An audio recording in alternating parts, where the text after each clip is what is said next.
When you're paying off debt, it really is about picking your battles and figuring out which battles are the most important to do first. In my experience, the most important battle for me to do was to understand how I was spending my money and to modify that, to do a better job of not spending the money.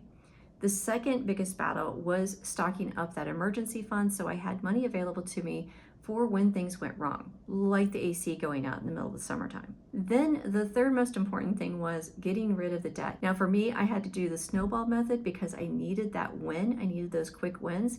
And then I could move into the avalanche method and get the debt paid off without paying a lot on interest rate. If you're looking at having more of your money every month, the best way to do that is to get rid of your credit card debt as fast as you can. And you do that by addressing how you're spending, living within your means, selling off things that you don't need anymore, that you don't want, and putting that money towards your credit card debt, saving up in an emergency fund, and getting your debt paid off by using the snowball or the avalanche method so that you can become debt-free and have more of your money available for you to do what you want with it, rather than giving it over to a credit card company.